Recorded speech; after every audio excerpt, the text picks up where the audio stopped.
Buenas noches, jóvenes. Estamos ya presentes. Veo que hay 4 caballeros y una chica, Claudia Azucena. Bienvenidos. Es cierto, faltan 2 minutitos y esperemos que en ese tiempo que hace falta, los compañeros que aún no se han conectado lo puedan hacer, los 21. Aunque no sé si realmente ese es el número correcto. Pero bueno, esa es la lista que a mí me dieron, 21, ¿verdad? Así es que, de nuevo, bienvenido. En lo que van llegando los demás compañeros que se van conectando, vamos a tratar de hacer algunos comentarios sobre las observaciones de carácter general que surgieron en esta evaluación recién pasada. Y hay algunos aspectos que son de forma, otros que son de fondo. Por ejemplo, puesto observación número 1, las firmas ipso facto dan por terminado el informe. Un equipo por ahí que escribió lo que iba a desarrollar, y afirman en sentido estricto. Las firmas lo que hacen, avalan todo lo que está antes de, o lo que es lo mismo, lo que viene después de la firma, eso es harina de otro costal, nada que ver.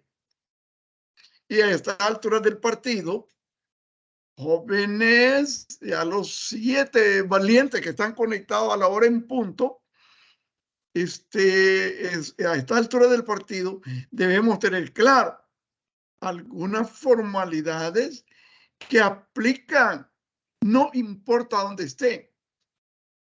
Así que, repito, una vez están las firmas, lo que viene después no tiene ningún valor. Lo que le da el valor a lo que se escribe, lo que se informa, lo que reporta, lo que se audita, es la firma del auditor.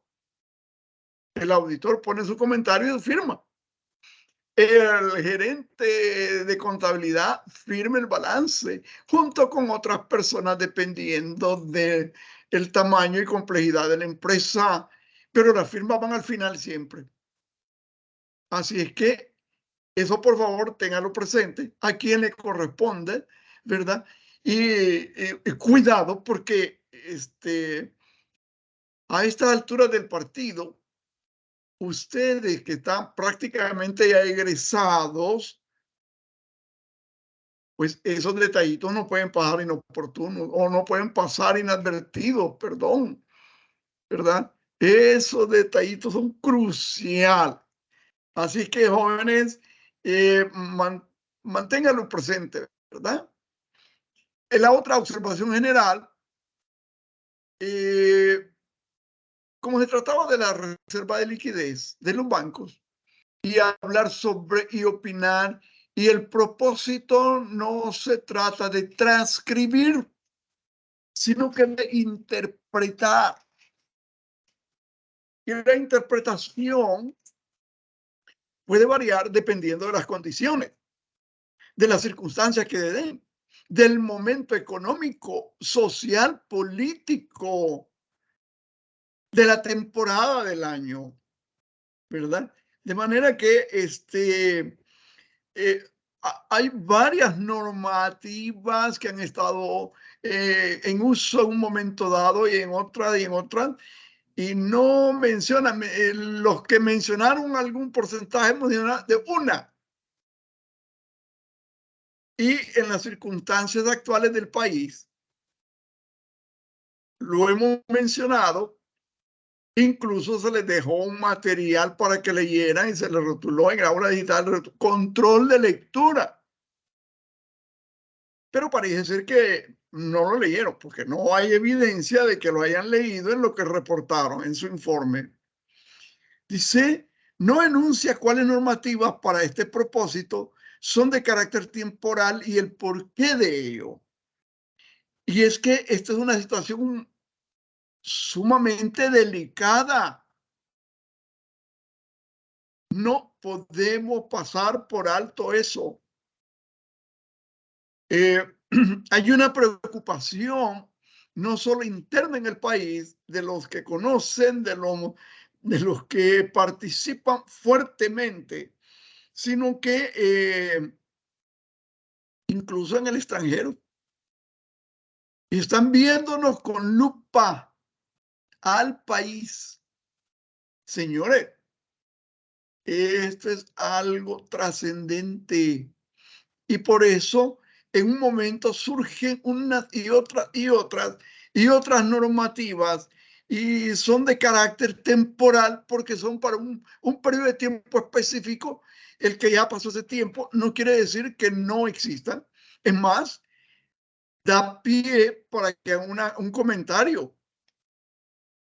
Es decir, la normativa, algunos refieren una normativa, la genérica. Sí, eso es cuando todo está bien, cuando todo está de abrazo y beso. Pero ahorita no estamos en esas circunstancias como país. No podemos ignorarlo.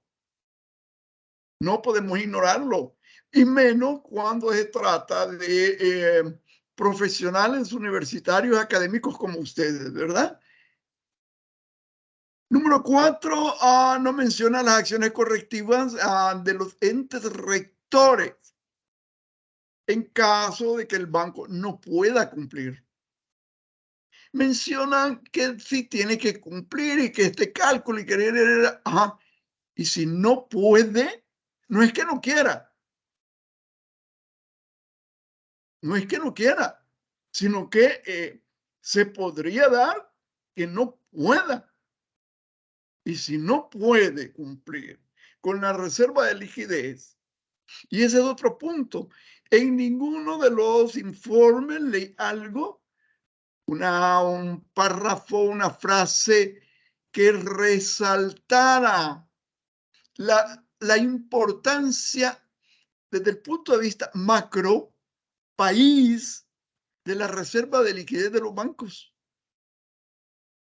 Es que esos son bancos y yo voy a ser industrial, yo voy a... Mire, no importa dónde usted esté en el momento X, la economía es una.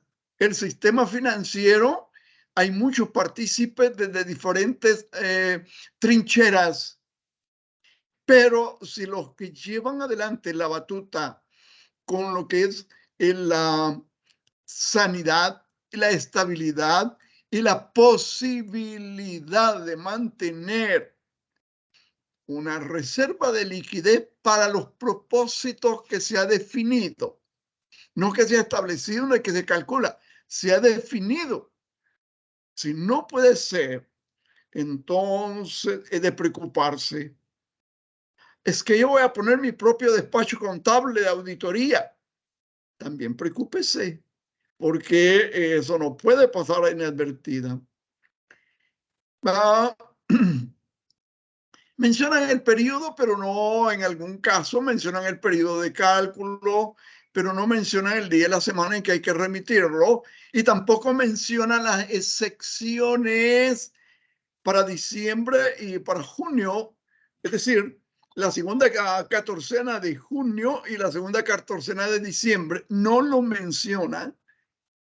Jóvenes, la idea es que nosotros todos, usted, yo, tratemos de, mediante la lectura, mediante la orientación que yo trato de darles, que analicen, que critiquen, que piensen sobre esa problemática, que traten de entender qué es lo que está pasando y en ese sentido, qué es lo que puede pasar de un momento dado. Y por aquí creo que hay algo más Dice, correcto, bueno, esta número 6 ya lo comenté, ¿verdad? No menciona haber leído el material, que, 2 paginitas. Y yo les puedo decir a ustedes, mire, esta semana ha habido, y en todos los medios, y con bombo y platillo, que el gobierno, a través del Ministerio de Hacienda, acepta la propuesta que le formuló Avanza hace un par de semanas para resolver el tema de la deuda interna de corto plazo. Y la deuda interna de corto plazo, que se constituye a través de las LETES, que son letras del Tesoro, o CETES, certificados del Tesoro, que mediante un decreto legislativo que los aprobados se emiten y los bancos lo compran. Pero los bancos están viendo una realidad concreta y dicen, no, el gobierno no nos va a poder pagar. Vence a corto plazo es un año. No, propongámosle que nos lo pague a 2, 3, 5, 7 años. Y los bancos, ¿por qué están preocupados? Que les paguen. Porque es una cantidad de dinero importante. Porque ellos necesitan recuperar esa plata. No necesitan que se vaya a dar una situación de no pago. No le favorece a nadie. Ya lo he mencionado y lo repito, en una economía y en un sistema financiero, si los bancos están preocupados, es porque ya el agua está hasta el cuello para todo el mundo. Y eso quiere decir que hay altas probabilidades de tener una situación apremiante en cuanto a liquidez. Es que mire, este es el gobierno. Sí, pero si el gobierno no paga y no les paga a los bancos se van a podrían quedar en un momento dado sin liquidez. Y cuando usted trate de llegar al banco para hacer un retiro de su dinerito que tiene ahí depositado en el banco, le van a decir, no. Si ustedes tuvieran la oportunidad, podrían observar que los bancos actualmente les están ofreciendo a los depositantes, tratándolos de enamorar, que lleven fondos y le están ofreciendo tasas no usuales que les van a pagar. Ahí, por favor, seamos cautos y mantengamos un equilibrio, ¿verdad? Las cosas no pueden ser tan buenas. Que le vayan a ofrecer una tasa 50%. No, no, no, no, no, no, no. Le están ofreciendo en depósitos a plazo fijo una tasa del 6% si usted deja esos fondos depositados un año. Eso quiere decir que durante un año usted no lo va a tocar. Pero esos fondos que el banco puede mantener durante un cierto periodo de tiempo para usar, porque usted no lo puede retirar, porque el contrato de depósito a plazo dice que es a 180 días, 360 días, 90 días. Antes de que vence el plazo no lo puede retirar. El banco necesita esos fondos. ¿Por qué está pagando más el banco por el dinero? Ya les dije que en el mercado del dinero, el precio del dinero se llama tasa de interés. Y si el banco está dispuesto a pagar más, es porque está demandando. ¿Y por qué está demandando con tanta avidez? Y no es un banco. Cuando hablamos de Avanza, no hablamos de un banco, hablamos de los 10 bancos principales, los más fuertes, los que tienen mayor capacidad, los que pueden resistir más y están viendo en forma proactiva que hay que hacer algo, pero ya. Y dichosamente presentaron un documento, se los recibieron, se los admitieron y va. Jóvenes, es algo de suma importancia de mucha trascendencia que nos debe llamar la atención para ser cautos. Por supuesto, hay que entender, hay que analizar, hay que interpretar la realidad concreta de un momento dado. Y podría ser que en estos días salga una nueva norma temporal para la reserva de liquidez. Cosa de que de las normas temporales nadie en ninguno de los equipos no hablaron. Y precisamente el informe que tienen que presentar no se trata de copy-paste, copy-paste. Leo y transcribo tal como está ahí. Lea, analice, interprete, cuestione, critique.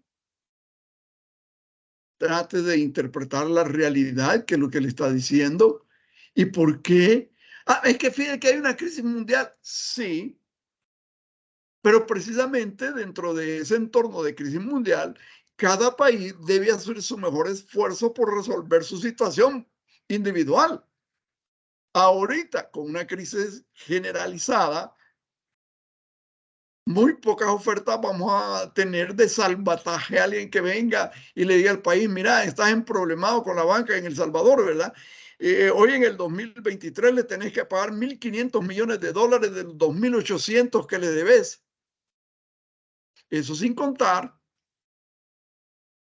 que hay aproximadamente 8.000 millones de dólares en calidad de préstamo del Fondo de Administración de Pensiones, que por cierto, no se está pagando ni siquiera los intereses. Hubo una ley promulgada que durante 4 años cesaba el pago de intereses a los préstamos que tiene el gobierno de los fondos de pensiones. Y esa ley fue prorrogada por otros 4 años más. Obvio que hay fuertes problemas de liquidez. Y si a eso le agregamos que desde afuera nos ven y nos dicen, mire, El Salvador está en problemas, probablemente va a crecer 1.5 en el 2023. El crecimiento más bajo de la región y el más bajo de El Salvador en un montón de años. Montón.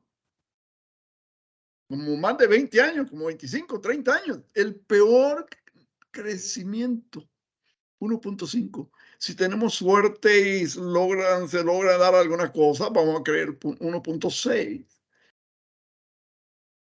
De manera pues que todo eso, jóvenes, es algo de lo que tenemos que tener presente cuando hablamos de el sistema financiero. Ah, mire, es que nosotros lo que estamos viendo es la contabilidad. Sí, es correcto. ¿Cómo se contabiliza? Claro, pero ¿de dónde nace?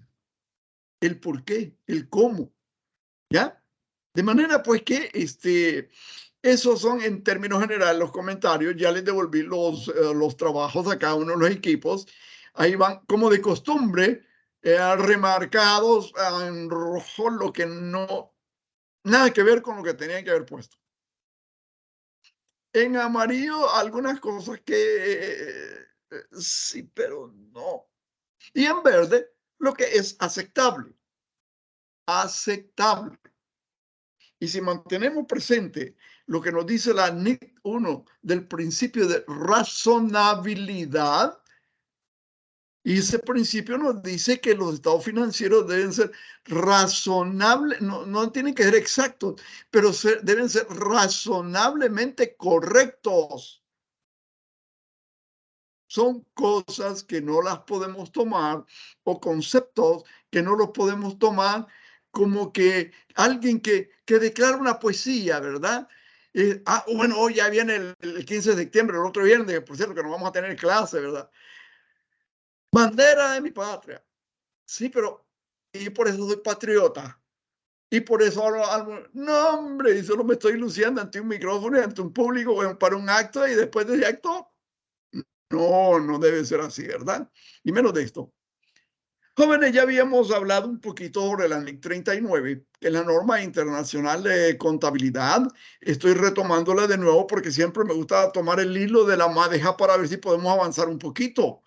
Pero yo espero que ustedes también pongan de su parte. Lean, problematicen, lean los materiales de lectura, los controles de lectura que les ponen en el aula digital. Pregunten, cuestionen, pero cuestionando, habiendo ya tratado de interpretar, y hoy que tienen la oportunidad de trabajar en el equipo tratando de hallar un consenso. Y si el equipo no puede llegar al consenso, ok, por supuesto, las consultas a que me estoy refiriendo son antes de la evaluación, durante la evaluación. No hay consulta, ¿verdad? Así que buxo con eso. Hablamos un poco de la NIC 39 y hay que ir un poquito más adelante porque están involucradas las NIAs, las NIC, las normas internacionales de información financiera o NIF, de manera pues que hay suficiente material de apoyo que nos orienta sobre cómo debemos de proceder. Pero repito, no nos limitemos a leerlo. Ya lo leí. El Consejo ha pretendido siempre que la NIF 9 instrumento. No. Vea la NIF 9 y vaya a sustituir a la NIF 39 en su totalidad. Sin embargo, la NIF 9 permite que una entidad elija como su política contable aplicar los requerimientos de la contabilidad de coberturas de la NIF 9 o continuar utilizando los requerimientos de la contabilidad de coberturas de la NIF 39. De manera pues que no se trata de un juego de palabras, no se trata de semántica, se trata de que leamos, se trata de que interpretemos, se trata de que estemos en capacidad de usar y aplicar esos. Entonces, vamos a ver qué sucede con esto de instrumentos de cobertura. Instrumentos de cobertura que cumplen los requisitos. Dice, esta norma no limita las circunstancias en las que un derivado puede ser designado como instrumento de cobertura siempre que se cumplan las condiciones del párrafo 88, salvo en el caso de ciertas opciones emitidas. Veas el párrafo GA94 del apéndice A. Quiere decir que tenemos que leer, ir, revisar, volver, entender mediante el análisis y mediante la crítica. Designación de instrumentos de cobertura. Normalmente existe una única medida de valor razonable para cada instrumento de cobertura en su totalidad. Y los factores que causan los cambios en dicho valor razonable son codependientes, es decir, están concatenados entre sí, ¿verdad? De manera que cuando hablamos de los valores de cobertura y los que pueden servir como valor de cobertura, tenemos que estar claros, tenemos que estar seguros. No se trata de que, mira, José, Heriberto, y este puede dar valor. Sí, ponelo. No, se trata de que yo debo, con un sentido crítico mío, personal, presentar algunos argumentos. Y de acuerdo a esos argumentos, entonces poder hacer una consulta más sustantiva, de manera que, porque normalmente una respuesta se corresponde a una pregunta. De manera que eso no lo podemos pasar por alto, ¿verdad? En el ámbito contable se conoce como patrimonio neto a los recursos financieros de la empresa. Fíjense que habla recursos financieros de la empresa. Y dentro de los recursos financieros ya sabemos que estamos hablando de capital, ya sabemos que estamos hablando de patrimonio, ya sabemos que estamos hablando de reservas. Además, se conoce como patrimonio social a todos los bienes, derechos y obligaciones de la empresa, ¿verdad? Y eso tiene que ver de alguna manera tenemos que saber o poder encontrar una relevancia en lo que el patrimonio en sí. Dice, la presentación de patrimonios es frecuente en sectores como el financiero o el empresarial. Es que es lógico, nos estamos enfocando al sistema financiero y ya dijimos, mire, normalmente creemos por alguna razón, nos metieron entre ceja y ceja que el sistema financiero son allá, los bancos, las aseguradoras, los bancos pequeños, ¿verdad? Claro, pero no son los únicos partícipes en la actividad financiera. La actividad financiera la determinan todo el mundo. Todos los que generan o pretenden generar riqueza. Lógicamente, el concepto de empresa aplica incluso en aquellas entidades que son de utilidad pública.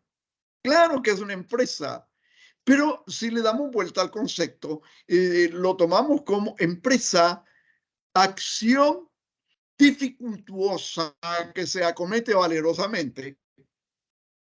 La universidad o las universidades son empresas, pero por ser empresas de utilidad pública, no está en su rol, en su funcionamiento, generar o producir riqueza. No.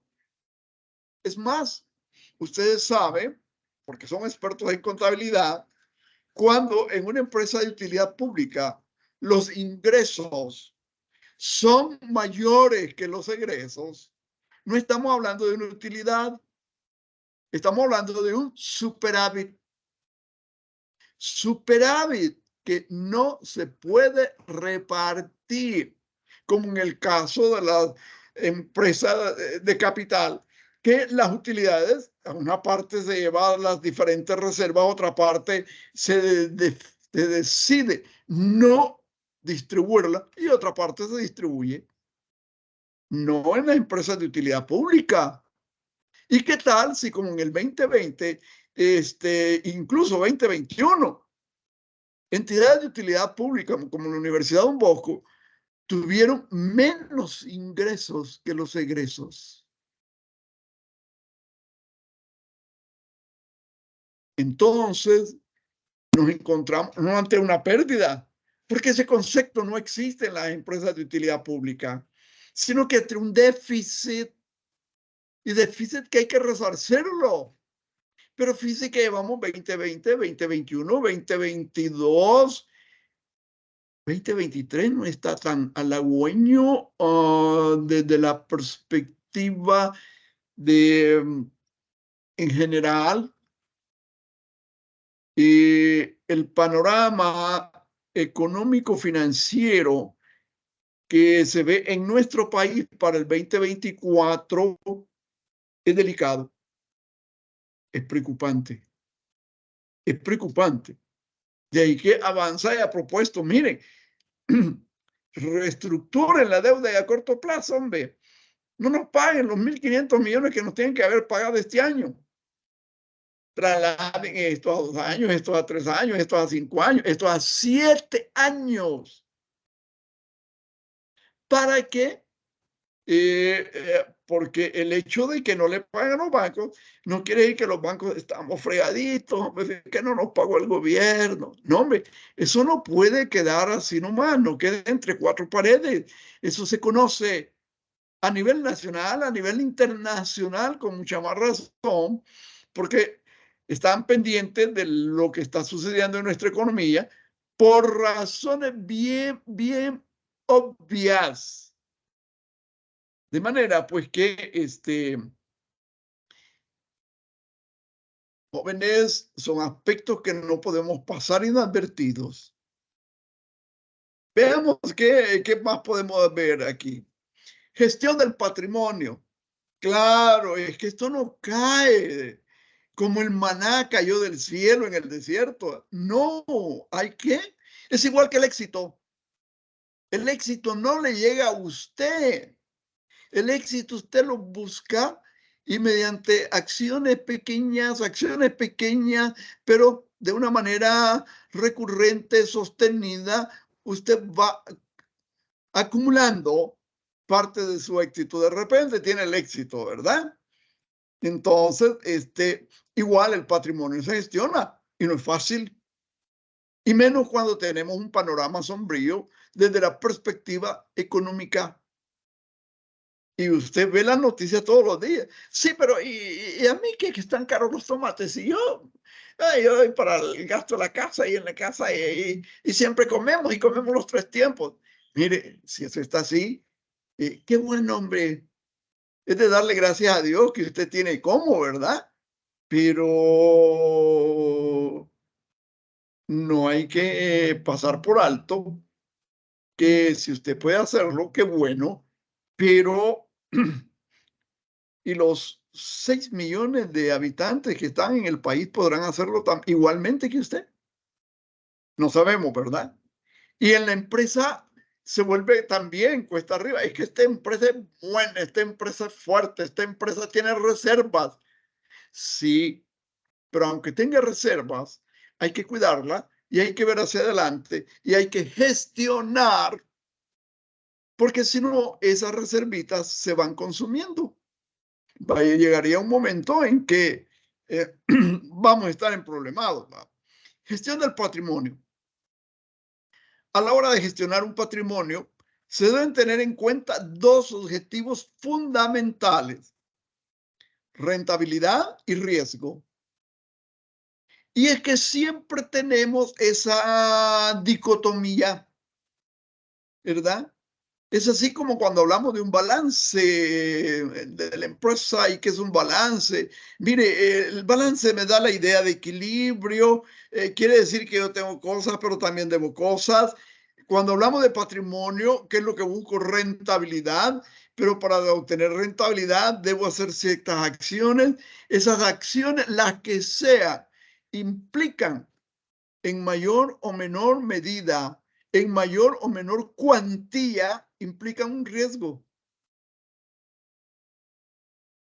Y es ahí donde se debe jugar entre rentabilidad y riesgo, ¿verdad? Claro, no podemos ignorar que existen algunas restricciones, como por ejemplo el tiempo. Jóvenes, estamos ya hoy, ¿cuánto? 8 de septiembre. Septiembre, cuando llega septiembre, a todos nos empiezan a apretar donde trabajamos, o si nosotros somos los dueños de la empresa, empezamos a apretar. ¿Por qué? ¿Qué pasó con los objetivos? ¿Qué pasó con los proyectos? ¿Cómo va la utilidad que vamos a tener al final del ejercicio? ¿Por qué? ¿Cómo van las ventas? ¿Por qué no estamos? Y si es en el sector gubernamental, igual, ¿verdad? Este mes es un mes de mucha tensión, es un mes tenso, es un mes extenso, no en tiempo, pero sí en número de horas que hay que dedicarle, porque ya son 30 días, ¿va? Y es un mes intenso. Tengan presente el sector gubernamental o el gobierno en sí, completo, el gobierno completo debe preparar su presupuesto, su propuesta de presupuesto para el 2024. Y antes de que termine septiembre, lo tiene que presentar a la Asamblea Legislativa porque así dice la ley, y para que la Asamblea Legislativa lo conozca y dirima qué va a pasar, si lo aprueba o no lo aprueba, la ajusta, lo puede. Claro, el tiempo es importante. Es que estamos bien, Fide, porque ya estamos a septiembre y Fide, que yo estoy con ansia, estoy esperando diciembre. Ajá. Y reflexiona un poquito. Mire, ¿y cómo estuvo el invierno? Y es que fíjese que en los medios hablan de, por ejemplo, que los embalses de las hidroeléctricas en El Salvador están a menos de la mitad de su nivel. ¿Y por qué están tan bajos los niveles de agua en los embalses? Por la falta de lluvia. ¿Y eso qué implica? Pues si es de la cela y que va como, quiere decir que si no hay agua suficiente para generar energía eléctrica en las hidroeléctricas, que es la forma más barata de generar energía eléctrica, ¿qué va a tocar que hacer? Comprar más búnker para generar con termoeléctricas. No, es que podemos instalar otra planta solar. Es que vamos, sí, pero eso requiere inversión. Y esas inversiones son fuertes. Y ahorita no sé si estaríamos como país en capacidad de hacer inversiones. Ahora, esa es una cosa, la cantidad de dinero para la inversión y el tiempo para que esos proyectos se concrete y esté generando energía. No pasemos por alto la tasa impositiva de los impuestos, ¿verdad? Y puede hacer que El Salvador acepte la recomendación del Fondo Monetario Internacional desde hace como 10 años, 10, 12 años, de que se le suba el IVA. Pero hay otros sectores internos que están pidiendo que a los productos de la canasta básica se les quite el IVA, porque ¿en qué quedamos? Y los impuestos van a disminuir y van a menguar. Es que hay demasiado ingreso para el gobierno, no podemos dar lujo de que no. O es que nos vamos a ver obligados como país, o el país se va a ver obligado a subir la tasa de impositiva. Todo esto tiene que ver con la gestión del patrimonio, ¿verdad? La liquidez necesaria. Ustedes acaban de trabajar o debieron haber trabajado un poquito más a conciencia un informe sobre la reserva de liquidez de los bancos. Si los bancos no tienen liquidez, el país va a tener liquidez. Por favor, es algo que son como ejes transversales en el sistema financiero que no podemos ignorar. No va a decir que las empresas todas tienen plata y que los bancos los que están jodidos no tienen plata. Ajá. ¿Cómo no? Eso no se conoce y no se ha dado nunca, ¿verdad? La legalidad. Esto tiene que ver con el marco jurídico. Y el marco jurídico, jóvenes, en un momento dado, puede ser que surjan leyes que nos obliguen a hacer cosas que antes no estábamos obligados a hacer. No, fíjese que ahí salió la ley de la firma electrónica, usted, y fíjese que ya va siempre, ya está. Ajá.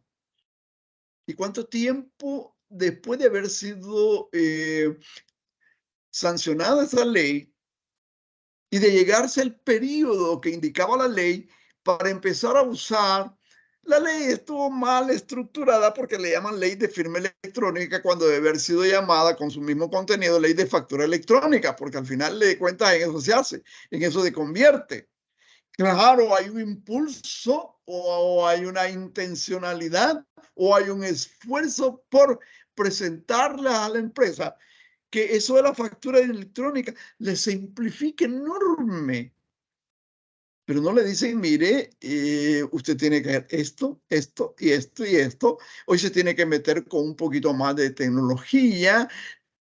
Tiene que escoger un software que le genere las llaves criptográficas, que son llaves asimétricas, que tiene que tener hardware que le permita almacenar las llaves públicas de todos aquellos entes con los que usted tiene relación, incluyendo el gobierno, y que hay unas entidades que se constituyen como certificadoras de los certificados digitales, a ver si los certificados digitales que protegen la factura electrónica mediante llaves criptográficas o cifradas, pues que sean correctos, ¿verdad? Y que sean de veras. Y no nos vayan a meter gol. Y en última instancia, ¿para qué la ley de la firma electrónica o el auge por implantar en El Salvador la factura electrónica?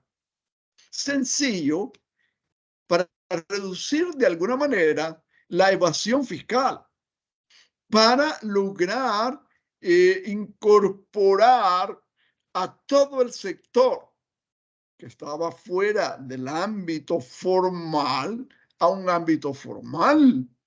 Pero eso puede hacer que de aquí, de un momento a otro, surja una nueva ley y que nos conmine a actuar y hacer ciertas cosas que ahorita no son realizadas porque no hay una ley que así lo exija. Recuerde usted que tiene un artículo 8 en la Constitución de la República que dice que nadie está obligado a hacer lo que la ley no manda, ni abstenerse de hacer lo que ella no prohíbe, ¿verdad?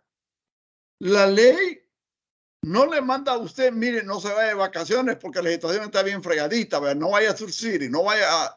No, no, no, no, no. Usted puede ir, ¿verdad? Porque la ley no se lo prohíbe, ¿verdad?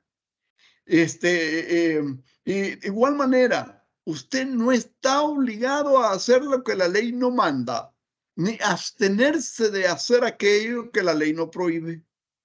Ese es un aspecto de legalidad.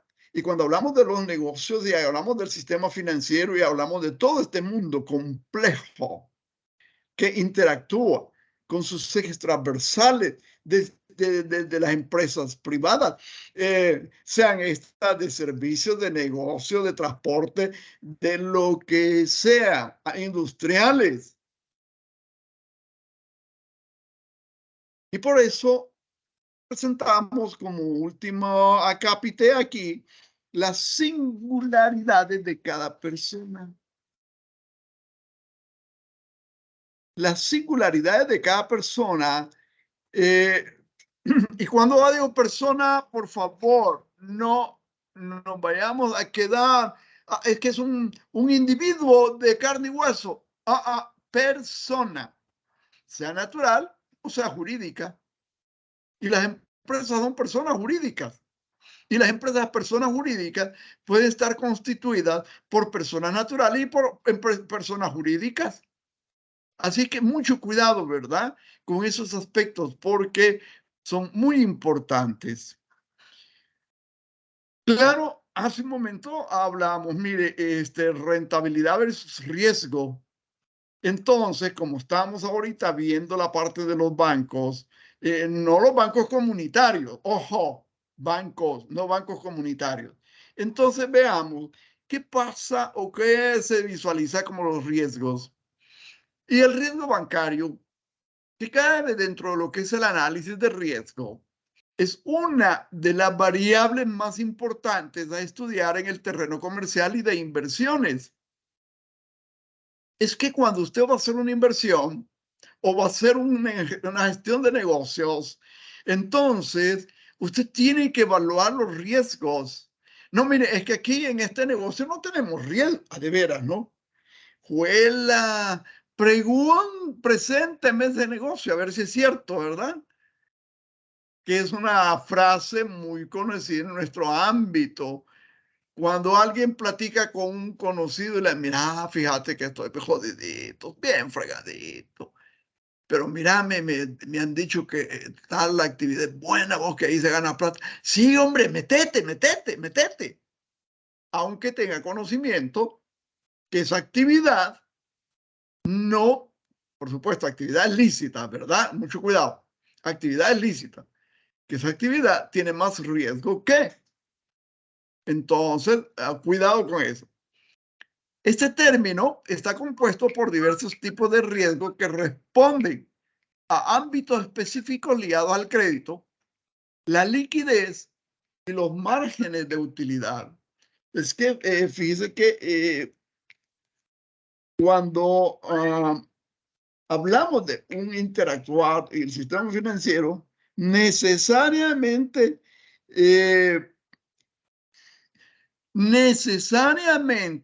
hay riesgo.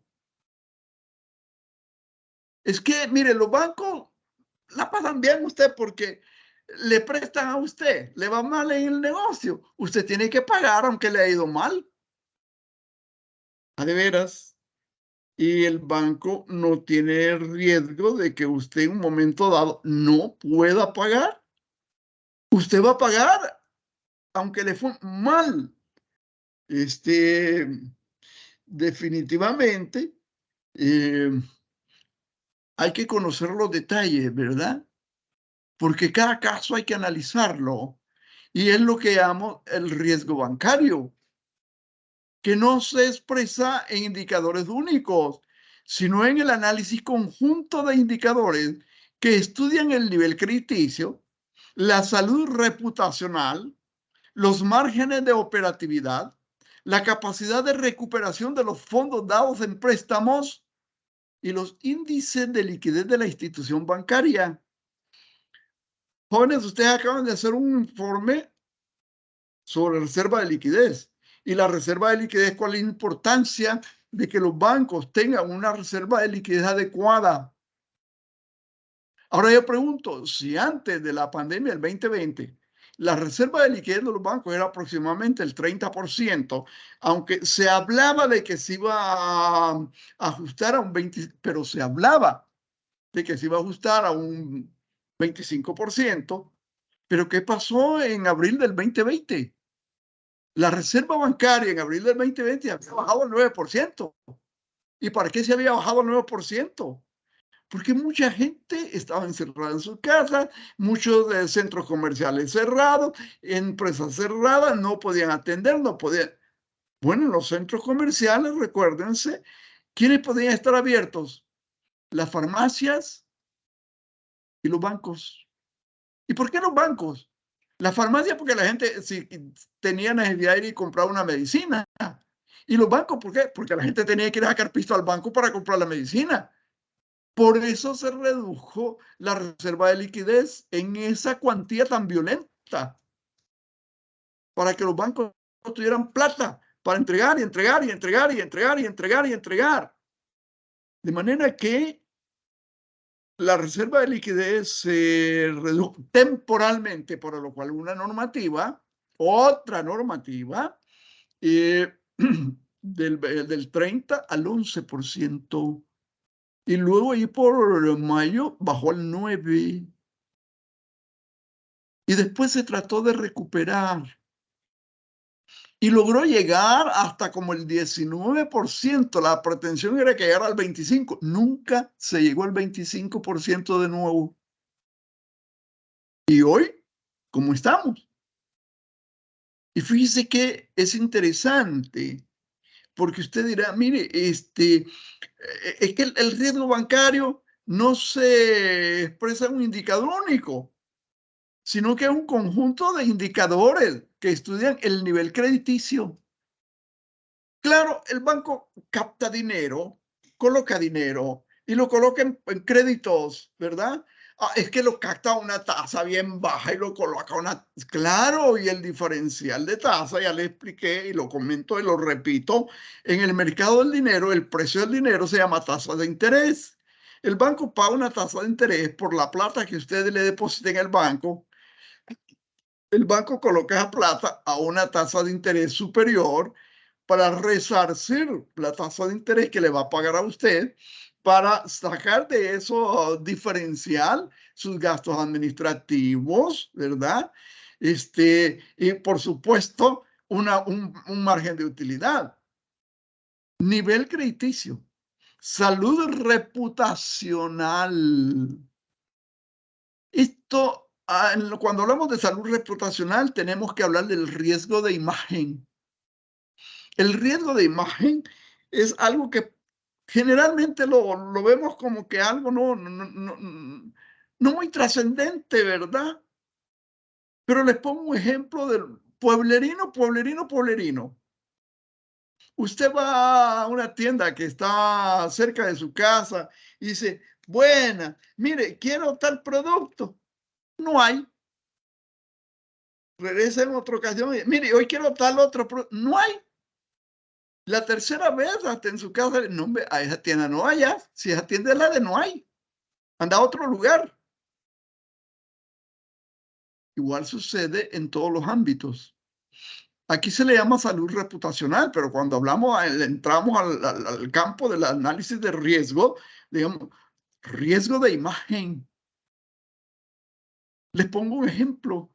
Si un banco comete una falta, cualquiera que sea, y la superintendencia del sistema financiero, después de todos los trámites, y que la auditoría, y que el cruce de cartas, le tiene que aplicar una multa, y ojo, esas multas no son pequeñas.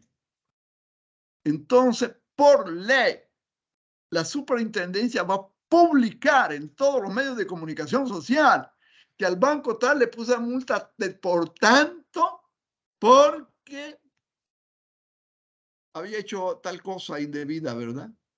Y lo anuncia a los cuatro vientos, lo publica. ¿Y eso cómo afecta a la institución? Salud reputacional. Márgenes de operatividad. Claro, entre lo que capta y lo que coloca y todavía tiene por ahí que hacer una reservita de liquidez y la reserva, aparte de la reserva de liquidez, la puede invertir. Pues sí, pero ¿cómo se mueve? Y qué tan día a día hay que estar pendiente de los detalles. Y la otra cosa que ya lo hablamos es la capacidad de recuperación de los fondos dados en préstamos. Capacidad de recuperación de los fondos dados en préstamos. Estamos viendo a nivel de agro, que lastimosamente el agro en nuestro país no está tan sólido, tan fuerte, que si dan préstamos, bueno, y están pidiendo préstamos a tasas preferenciales, ¿verdad? Para salir del agujero en que están. Pero, ¿y lo van a poder recuperar los bancos? Y por supuesto, los índices de liquidez de la institución bancaria. Ya hay índices de liquidez, ya no voy a hablar porque ya ustedes acaban de hacer un informe sobre la reserva de liquidez de los bancos. ¿Ok? Veamos un poquito a ver si podemos avanzar y considerar lo que es el riesgo de crédito. El riesgo de crédito es uno de los factores más conocidos entre los diferentes tipos de riesgo que componen los indicadores de una entidad bancaria. El riesgo de crédito es cuánto colocamos, cuánto un banco coloca y de lo que coloca, que son fondos que ha captado, menos lo que tiene en reserva de liquidez, que ya vimos que hay una serie de normativas repetitivas, recurrentes para ciertos periodos, de normas temporales para el cálculo de la reserva de liquidez, porque hay que darle más plata a los bancos para que puedan operar. Entonces, pero y si esa plata que le suelta Banco Central a suavizarle la reserva de liquidez, la coloca, atienden los requerimientos de los depositantes y los usuarios de créditos. Y si los usuarios de crédito no pueden devolver el crédito, no pueden pagar. Fíjese que con esto de la reserva de riesgo de crédito, se han dado varios fenómenos aquí en el país. Les pongo dos ejemplos. Tarjetas de crédito. Las tarjetas de crédito no las emiten bancos. Las emite una persona jurídica, una empresa apadrinada por un banco. Quiere decir que quien respalda a la emisora, que lo que hace es usar una franquicia, por supuesto, es el banco. Pero resultó que los plazos para pagar y para no estar en problemas con lo que es el reglamento operativo internacional de Visa o de Mastercard, fueron alargando los plazos.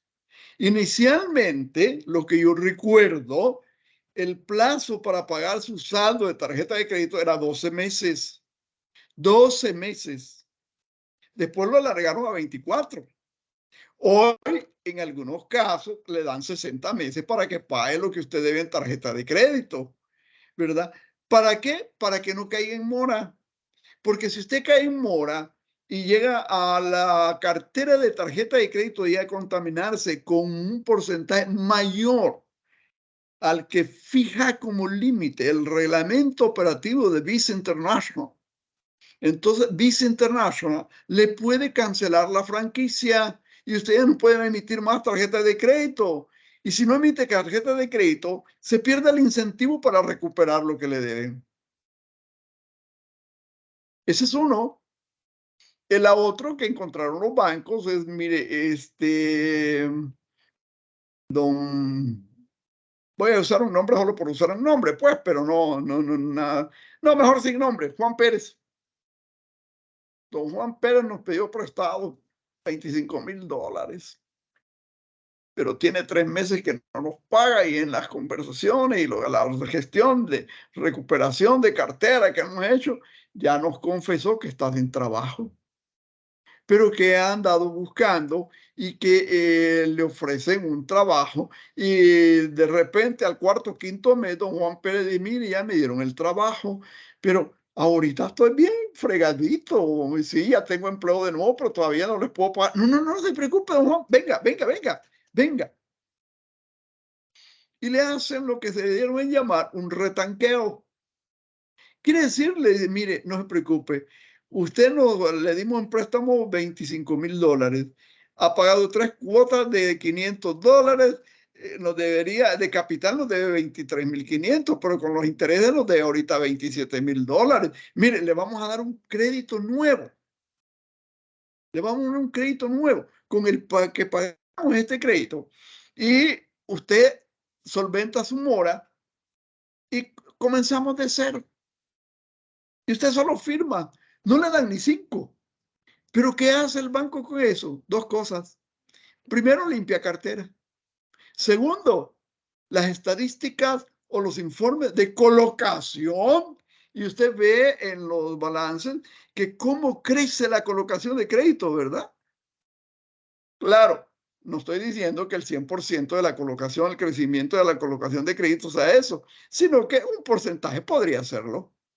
Pero un 5, un 7% probablemente, ¿verdad? Porque generalmente se refiere a créditos personales que son de consumo, que normalmente tienen una garantía fiduciaria. No hay una garantía prendaria como se les da a las empresas o una garantía hipotecaria como cuando usted compra su casa, ¿verdad? Y la casa queda hipotecada porque le dieron $125,000 para comprar su casa. No, no, no, esas son garantías en firme, eso es tranquilo, ¿verdad? Es más, cuando le dan un crédito de muy alto monto, los bancos, para que usted compre casa, normalmente a la cuota del préstamo le agregan otro par de valores. Mire, este valor es por el seguro de desempleo que hemos contratado para usted. Si se llegara a quedar sin empleo, durante 6 meses el seguro de desempleo le va a pagar su cuota. De manera que no se preocupe. Claro, en esos 6 meses muévase para conseguir otro empleo, ¿verdad? Y este otro seguro es por si usted se muere. No, pero es que yo estoy joven, ya no me voy a morir. Chirrión, perdone, pero si usted lo ve desde la perspectiva del riesgo, ¿quiénes están en posibilidades o probabilidad de morirse? ¿Quiénes? No, hombre, a los viejitos, no, yo estoy joven. No, no se equivoque. Cualquiera, todos nosotros nos podemos morir en un momento dado. Es lo único que tenemos cierto. Seguro, nos vamos a morir. Que no sabemos cuándo es otra cosa, ¿verdad? Pero que nos vamos a morir, nos vamos a morir. Entonces, en esos créditos grandes, el banco se protege del riesgo crediticio con que le contrata a usted, claro, lo incluye dentro de pólizas de seguro, que no son caras porque son seguros colectivos, ¿verdad? Y usted siente que le toca pagar la cuota más como 40, $60 adicional. Pero bueno, imagínese, eso le sirve, ¿verdad? Entonces, el riesgo de crédito, uno de los factores más conocidos entre los diferentes tipos de riesgo que componen los indicadores de una entidad bancaria. Este riesgo de crédito es el nivel de riesgo que asume un banco al momento de emitir un préstamo o conceder una herramienta de financiamiento a un cliente, tomando como base la probabilidad, fíjese, probabilidad de que la entidad bancaria recupere la totalidad del dinero prestado. O sea, que no es inspiración, es que yo en la entrevista lo viví en serio. No, hombre, si en la entrevista se la hacen y le hacen unas preguntitas y todo, pero quienes están analizando el crédito para resolver si se lo dan o no se lo dan o le piden más información, eso usan un montón de herramientas tecnológicas, cálculo de probabilidades. Igual las compañías de seguros se basan en cálculo de probabilidades, los famosos actuarios para saber qué va a pasar, ¿verdad? Con la persona que le dan un seguro de vida o un seguro médico hospitalario, y que los bancos le dan un crédito, pues el banco tiene que ver cómo se asegura o logra constituir una probabilidad de recuperación del préstamo. En este tipo de indicador, riesgo de crédito, el banco estima que mientras más alto es el riesgo, mayor será la tasa de interés aplicada al préstamo bancario. Fíjese usted una cosa, y le voy a poner un ejemplo con las tasas de interés. Cuando a alguien le da tasas de interés en las tarjetas de crédito, cuando a alguien le dan una tarjeta de crédito de los niveles de básicos de la que le dan a medio mundo, las tasas de interés de las tarjetas de crédito son altos, 40-50%. Pero cuando le dan una tarjeta de crédito a alguien que tiene capacidad de pago y a veces no solo capacidad de pago, sino que tiene obligación social de pagar, porque con qué pagar tiene, ¿ok? Las tasas de interés de las tarjetas de crédito andan ahí entre menos del 20%. Y le dieron que 15, 20 mil, 25 mil dólares de límite de crédito en su tarjeta de crédito. Porque aquí en nuestro medio eso funciona de esa manera, siempre con topes. Aunque el concepto no es ese. El concepto no es ese. En los Estados Unidos, si a usted le dan una Black Card, una Infinite, eso significa que esa tarjeta no tiene límite de crédito. Compre lo que quiera con esa tarjeta de crédito porque no tiene límite. Tan así que hasta hay un corrido de eso del mexicano, ¿verdad? En donde el tipo con despecho le dice a la exnovia que se puede quedar con el carro que le compró con la tarjeta negra, porque esas son negras, ¿verdad? Pero ese es en otro entorno. Aquí en nuestro medio, no, ¿verdad? Aunque la tarjeta sea infinita, aunque sea lo que sea, siempre le ponen un límite de crédito. Un límite de crédito. De manera pues que eso tengámoslo presente. Veamos un ejemplo de riesgo de crédito.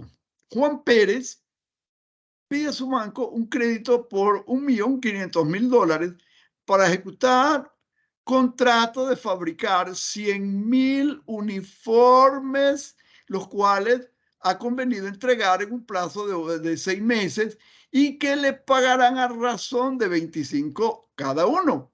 Imagínense 100,000 uniformes. Y por cada uniforme de los 100,000 le van a pagar $25.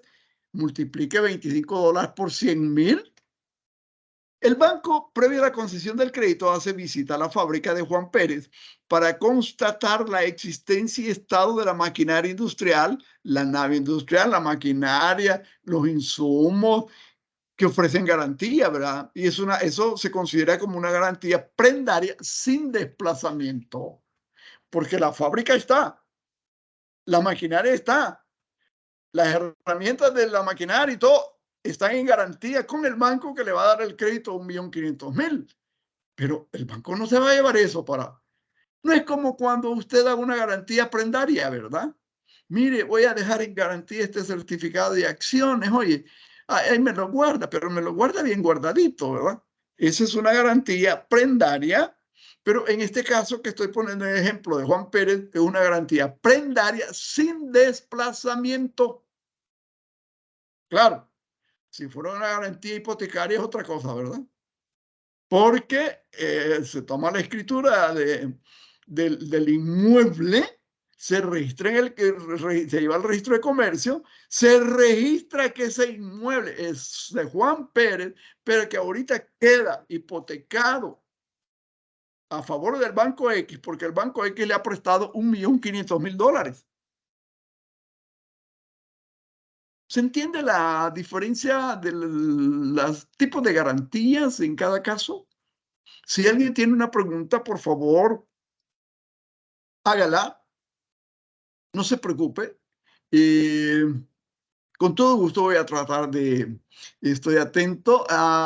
Solo vinieron 18 de los 21, 3 no nos acompañaron hoy, qué ingratito, ¿verdad? Pero bueno, cada uno sabe lo que hace, ¿verdad? Y lo peor del caso es que el próximo viernes, como es día de celebrar la independencia, que no tenemos, pero bueno, es harina de otro costal, no vamos a tener clase porque es 15 de septiembre, ¿verdad? Ok, continuemos con nuestro ejemplo de riesgo de crédito.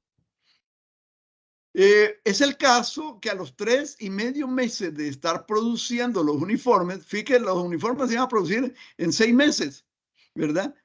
Un siniestro, un incendio, destruye la fábrica con la maquinaria, las bodegas en las que tenía producto terminado y bodegas en las que almacenaban los insumos adquiridos para fabricar los uniformes. Se quemó la planta industrial, se quemó la maquinaria, se quemaron los materiales, se quemaron las herramientas, se quemó el producto terminado, el producto en proceso, los insumos para fabricar producto. Y entonces, ¿cómo hacemos? Pues ese es un tipo de riesgo, dijimos, riesgo de crédito. Y eso se da, no crean que no. Ahora, riesgo de mercado. Los mercados son entornos que pueden poseer una dinámica rápida y que varía de forma constante. El mercado se mueve todo el día, todos los días. Ese es el mercado, ¿verdad? Si no, usted vaya a meterse al mercado un día, no le quites la pena y vaya y pregunte por un determinado producto. Le van a decir, bueno, este vale tanto, este vale tanto, este vale tanto. Mira, y no me lo han... No, si fije, $1 le estoy ganando, el garabato que le dan a uno, ¿verdad? ¿Por qué? Porque el comerciante, de alguna manera, usa los conceptos económicos, por ejemplo, de mercado aclarado, en donde todos demandantes y proveedores conocen las características, conocen las circunstancias, conocen el momento, conocen los precios, saben cómo se puede mover, qué tanto. De manera que el riesgo del mercado es porque el mercado se mueve como una dinámica propia. No es una vez al día, es muchas veces en el mismo día. Los riesgos de mercado son aquellos que se estudian tomando en cuenta las tasas de interés, sus tipos, es decir, los porcentajes, las cotizaciones de las divisas de operación, las cotizaciones de títulos valores y la influencia de los mercados internacionales o las variables económicas internas. Variables económicas internas, y les pongo un ejemplo, hacer rato aquí en nuestro país y probablemente en otros países, subió el precio del aceite de cocina. Y cuando uno pregunta, le dice, es que la guerra rusa-Ucrania y Ucrania exporta mercado de aceite de girasol a Chirrión. Pero pregunte usted por curiosidad en su círculo de conocidos, en la iglesia, en el trabajo, en su colonia. Mira, y ustedes cocinan con aceite de girasol. ¿Qué? ¿Qué es eso? ¿Y por qué le subieron a todos los aceites? Si el que se ve afectado fue el aceite de girasol que produce y exporta Ucrania. ¿Y por qué le subieron a todos los demás? Porque la lógica mercantilista dice que, bueno, este producto va a escasear, entonces van a demandar otro, pues, otro tipo de este mismo producto, otra marca, otro. Ajá, entonces va a haber demanda. La ley económica dice de la oferta y la demanda, a mayor demanda, mayor precio. No hay demanda, baja el precio. Y eso es el riesgo de mercado. Y eso no es algo tan extraño. Lo que pasa es que nosotros normalmente esos conceptos como que no los visualizamos y no los manejamos, pero de que existen, existen. Ejemplo de riesgo de mercado. La posible variación de las tasas de interés en el mercado bancario del país, dadas las condiciones económicas, sociales, de Producto Interno Bruto. Producto Interno Bruto. Esto téngalo presente. El presupuesto general de la Nación por el año 2023 de la República de El Salvador fue un poquito más de 8.000 millones de dólares. ¿Cómo se sostiene eso? Es que fíjate que vienen remesas familiares de los nacionales que están fuera del país y nos mandan al año un poquito más de 6.500 millones de dólares. Eso ayuda enorme a sostener la economía del país. Pero ese Producto Interno Bruto, no, es ingreso, que el ingreso debió haberse obtenido en base a las exportaciones que hace un país, de lo que produce y lo que exporta. Pero lo que produce y lo que exporta es bien poco, es bien poco. El grueso del ingreso lo dan las remesas familiares. Un poquito lo que se exporta y otro poquito de lo que se colecta en impuestos directos e indirectos. Entonces veamos cómo está esta tablita que ha preparado Moody's de El Salvador, un rating, y dice, mire, si comenzamos de abajo, dice el 2016-08 del 11, el rating o la perspectiva era S1 en revisión. Al 2016, el 11 de julio del 2016, era B3, negativa. El 2017, el 4, era casi 1, ¿verdad? O sea, ese 1 era estable. El 2018, febrero, 23 de febrero, la consideraron como B3 estable. El 2020, 03, B3, fíjese que 0312, 12 de marzo del 2023, era B3 positiva. Y ahí para la tabla. Si ustedes recuerdan, nos encerraron, de hecho, el 11 de marzo del 2020, aunque la ley que decretaba el encierro salió con fecha 21, pero ese es otro costal, ¿verdad? Entonces dice Moody, mire, el 12 de marzo, nuestra perspectiva era, el rating era B3, que era positiva. Y luego tenemos aquí las tasas de interés y entonces tenemos agosto, septiembre, octubre, noviembre, diciembre del 19. Luego tenemos enero, febrero, marzo, abril, mayo, junio, julio del 20. Y tenemos las tasas de préstamos y tenemos hasta un año y tenemos a más de un año plazo y podemos ver las cifras y cifras que, por supuesto, no se mantienen, no crecen, sino que lejos de crecer están disminuyendo. Y la tablita se corta porque ahorita no hay mayor información relevante. Pero veamos las tasas de interés mensual en porcentaje en los mismos periodos, ¿verdad? De 1 a 30 días, ¿cuánto era en agosto de 2018? 3,57. Pero en julio del 20 era 3,53. Fíjese, bajó porque como apretaba la situación, a 60 días, a 90 días, a 120 días. las dos tablas anteriores muestran el impacto sobre las tasas de interés que son directamente influenciadas por el comportamiento del mercado. Y es lo que se conoce como riesgo de mercado.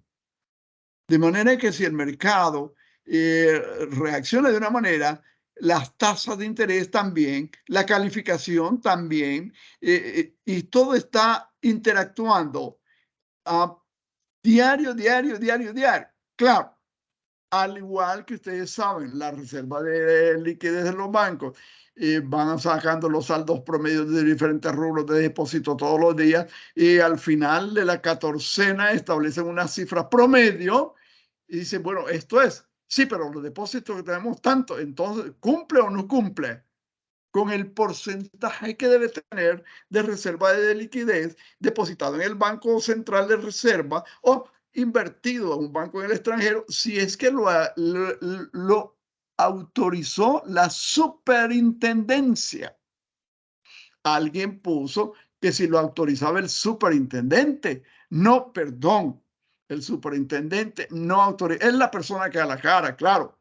Pero ahí hay un consejo directivo que sesiona y toma las decisiones. La superintendencia en pleno, el consejo directivo que representa a la superintendencia en sí. Ok, riesgo legal.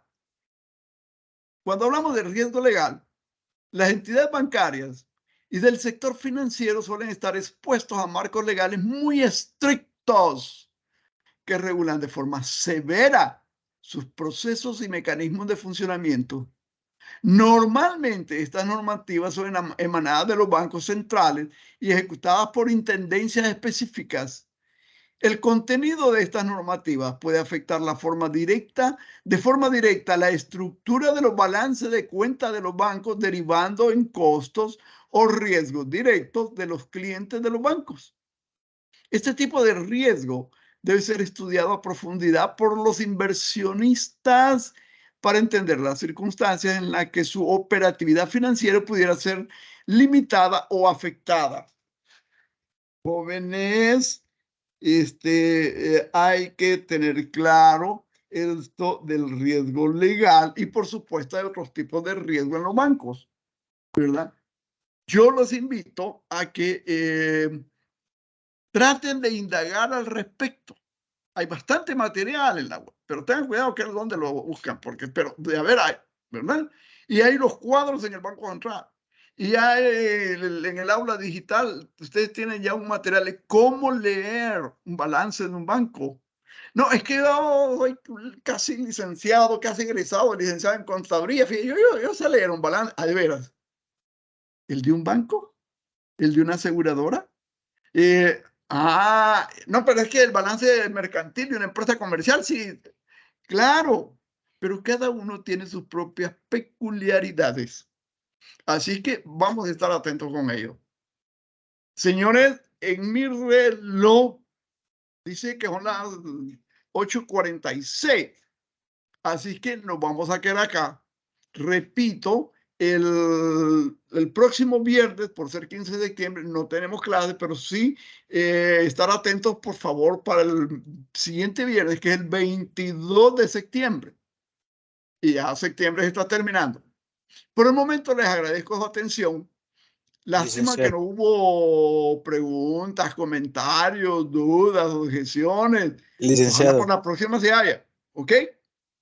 El licenciado. Sí, señor. Diga. ¿Cree que nos podríamos quedar con el grupo después de finalizar la clase? Ya que tenemos unas dudas. Mire, fíjese que yo ahorita con esto todavía tengo más o menos como una hora de trabajo por todo lo que hay que hacer, que me pide el decanato. Pero si ustedes me mandan un correo, con gusto, ¿verdad? Yo les atiendo un correo en cuanto pueda y les contesto, Ricardo. Ricardo Moisés Burgos Martínez, ¿verdad? Sí, vaya, está Ok, bien. Sí. excelente, señor. Buenas noches. Buenas noches, licenciado. Buenas noches, Adiós, Lick. Feliz noche, Lick. Igualmente.